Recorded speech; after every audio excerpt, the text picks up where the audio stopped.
Hello, everyone, and welcome back to the Bass Player University.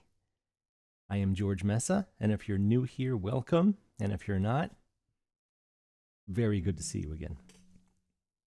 As the thumbnail has implied, as the title says, the university had its first guest this year, and it was none other than living legend, actual bass guitar composer, and one of the most important bass players of our generation, Michael Manring. What an honor it was to have him. And I think that the students really loved their time with him. We talked about everything. And as you'd expect, we discussed harmonics as well. That was actually my goal. Let's discuss harmonics. We ended up talking about way more. And it was perfect. He's an incredible human being on top of being a wonderful bass player. And if you're watching, thank you so much for joining us. But in the clip I'm about to show, which happened very early on in the lesson, we discussed we made a case for tablature. And we also discussed the importance of where to play a note.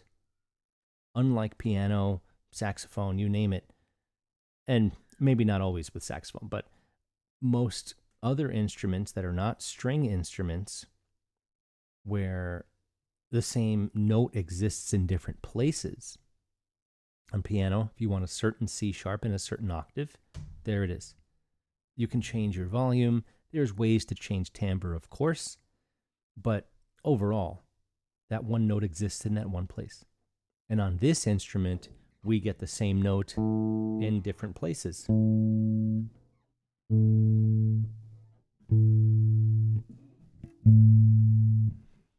And hopefully, all 5 of those A's sounded different. They were all the same octave. They would all appear in the same exact spot in the written musical language, Western notation. But on tablature, it would also tell you what string and what fret to play that note on. So I'm going to play the clip right now, and then we'll talk a little bit more about exactly what he was getting at with the idea of notes having emotions. Just to see if the new positioning, new fingers, and then the tablature can tell you, okay, on the written page, it's this note. On the tablature, it's this fret, this string. It's good. It's good for stylistic adjustments. Even if you're just doing root fifth stuff, you can see like, where did this guy actually play it? Some guys really do. They just jump up. They go to 11, 13 even sometimes, and it's good to see what that person did, how the original was played, for example. Especially if you're doing like rock versus, let's say, jazz. Yeah, absolutely. For me, it's that way of thinking is actually really important because I'm thinking in a little bit different way. I don't know how deeply you want to get into it, but I have how could I say this? It's without sounding ridiculous. Kind of a theory of harmony that I work with that's a little left of center. It's not mine so much. It's more my teacher's, Alaudine Matthew, and it's about so if regular Western harmony is this, it's this. So it's just expanding things out a little bit. And it gets pretty squirrely. Most people aren't too interested in this kind of stuff because it gets, there's a lot of math that you have to do in it. It's not terribly complicated math, but there is math. And it's a lot of it actually isn't very practical, to be honest with you. Some of it is, but a lot of it isn't. And for a lot of people, it's solving a problem that you don't have, but it's a problem I had, so it helps me a lot. Anyway, part of that is, so for me, in the Western sense, if I play this, it's exactly the same as if I play this. But I like this idea that those two are not the same. It's not the same musical experience, right? So if I play the same note on a different string, it's a different musical experience, and I want to take that into account. The Western way of thinking about harmony doesn't take that into account because it makes things a lot simpler if you don't have to think of timbre affecting the affect of the music, the way the music touches us. It's just easier not to even take into consideration timbre. But for some of us, that's too big a sacrifice to make. Timbre is really, really important. And so for some of us, we really like to add on that little bit of extra pain in the neck because the payoff is worth it. So yeah, in that case, which string I'm playing on and where I'm playing in the neck does, it makes a big difference to me. And so, if I play it here instead of here, it's not really the same music to me. So I really want it to be in this very particular sonic space. I hope that makes sense. Wasn't that great? It was just such a gift to have him here. And I couldn't be more thrilled that he was willing to do it and share his time with us. And his mastery, his expertise, his experience. I try to bring my expertise and experience to every single one of these videos, every single lesson I give, but there's no comparison. I mean, it's Michael Manring we're talking about here. No, I'm not gushing at all. So the primary thing I want to discuss for the rest of this video is that very concept. I believe he played F's. I don't exactly remember. He did this and said that is not the same as, even though it technically is. Now I'm plucking exactly the same way. As a matter of fact, I didn't realize it until I thought about it. I was using my pointer and my ring with some nail, and I was allowing the strings to kind of fall out of my fingers there. Same plucking style. Same exact plucking style. In case you were saying to yourself, you may have plucked differently for different sounds. Now, completely valid. And very true, and I've discussed that on this channel before. And I think I've discussed, the idea of playing a note on a different string, different fret, same note before, and how much it matters. And why, and I'm not bringing it down to the Stone Age or anything. I mean, tablature was first anyway, technically speaking. Can we get the judges on that one? But tablature is useful. It doesn't mean that you should go and only know tablature. Definitely not. It doesn't mean that you should think in tablature if not needed. There may be times when you need to give tablature to someone who can't read. And you're like, hey, I want you to play this thing here. Who knows? And maybe it's all you know. It's not the end of the world, of course. But if you don't know the song, tablature doesn't tend to give you the best information. But it is very, very useful. Particularly when doing things like this. When trying to understand, as I had said in the clip, what the original version has in that recording you grew up with that you love so much. Where did that person play it? Is that why you loved it? Maybe that note belongs at the 13th fret of A and not the 3rd fret of G. So make an example or two out of it.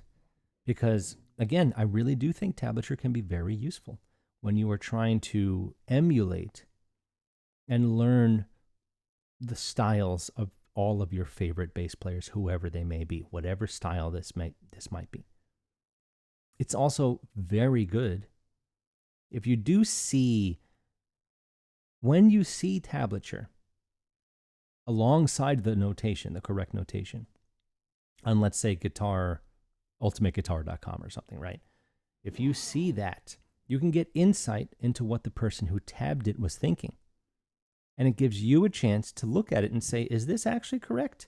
There have been many times when I've given music to someone and we're playing along and I'll say, hey, you know what? This open string, there's no way there's been open string here. This is the 5th fret of D. And you can make the judgment call, and it helps you know your instrument better.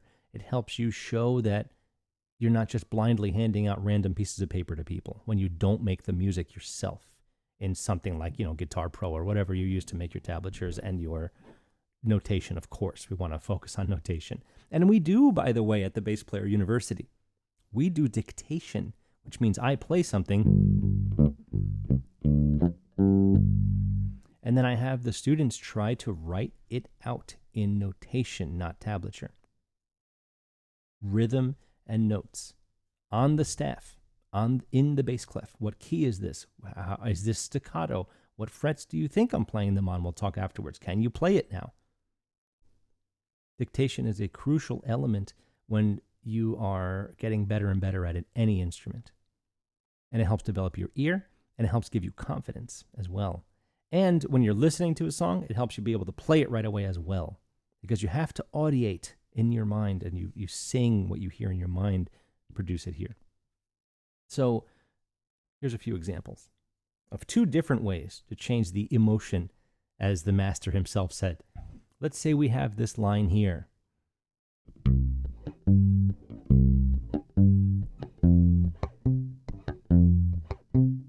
And I am making a little bit of percussive action going on here for fun. Don't worry about how I'm plucking it. Bottom line is, I'm giving a very muted approach. I'm creating a quick decay with my left hand. I am manipulating the note. But I'm doing root fifth on the 1 chord, let's pretend, and then the 4 chord. But I'm all the way up on the G string already. I don't love it. I'm going to shift instead. Let's try, we'll go from C to F a different way. Now, I already prefer this. Let's move the C down to the E string on the 8th fret instead, and let's take this entire section and just put it here instead. Hey, look at that.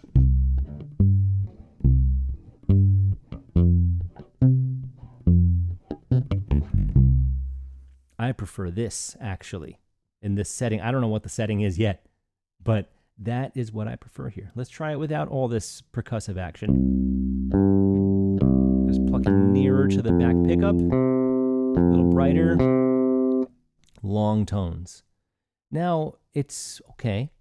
I still think the G string here, even though I'm doing the exactly appropriate thing, I'm playing the root, I'm going up to the 5th. I'm doing the most common thing you could possibly do on purpose, just so we can see. Does it actually affect what's going on? Will it make the band play better? Will it help you sound more supportive? Will it give the sound man an easier job? Don't ever forget about that sound man, because once you start messing up, the slider's going down, and they're going to let your amplifier do all the work. Since most people blast their amplifiers on stage, which is not a good idea at all, by the way. Same thing here.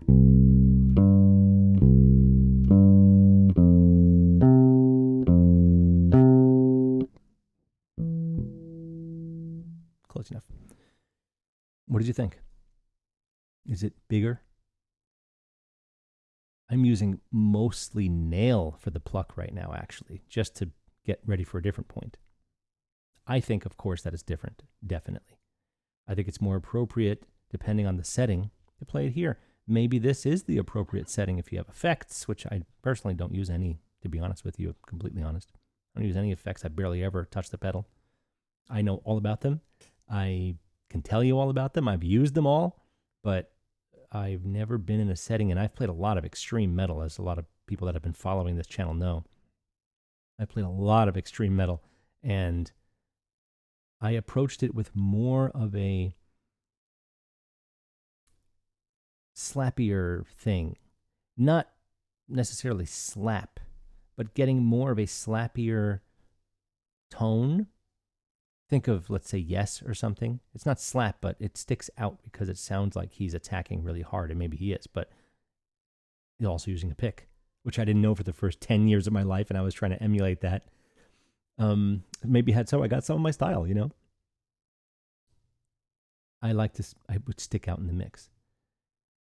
It wasn't just super deep bass to be supportive and, monster bedrock. So let's try it now where I pluck a completely different way. I'm going to now, instead of using my very not so commonly ring all the way by the bridge here, I'm going to use my pointer turned to the side to pluck this way, something I've already discussed quite a few times on this show. I'm going to play that same thing now.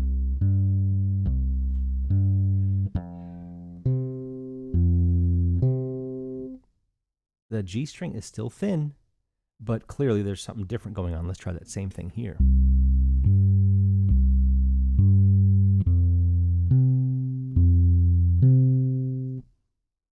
What do you think?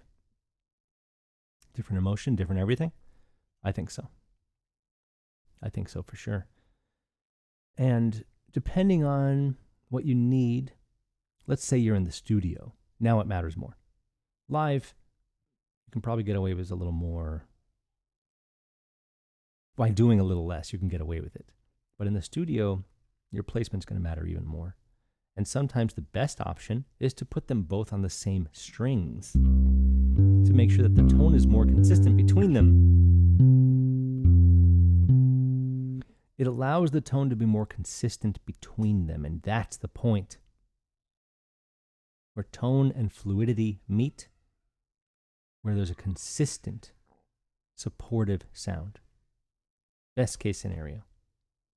So, even though this isn't really the meat of what the Michael Manring guest appearance was at the Bass Player University, I hope you got some insight into just where the discussion began, which is sometimes the most important part of any lesson. And I hope it brings you some more interest in what's going on here at the Bass Player University. There's plenty of information in the show notes. Check out the link to the website. And join the mailing list. I send out something every week. I give you information, tips, inspiration, and special guests are just the tip of the iceberg here.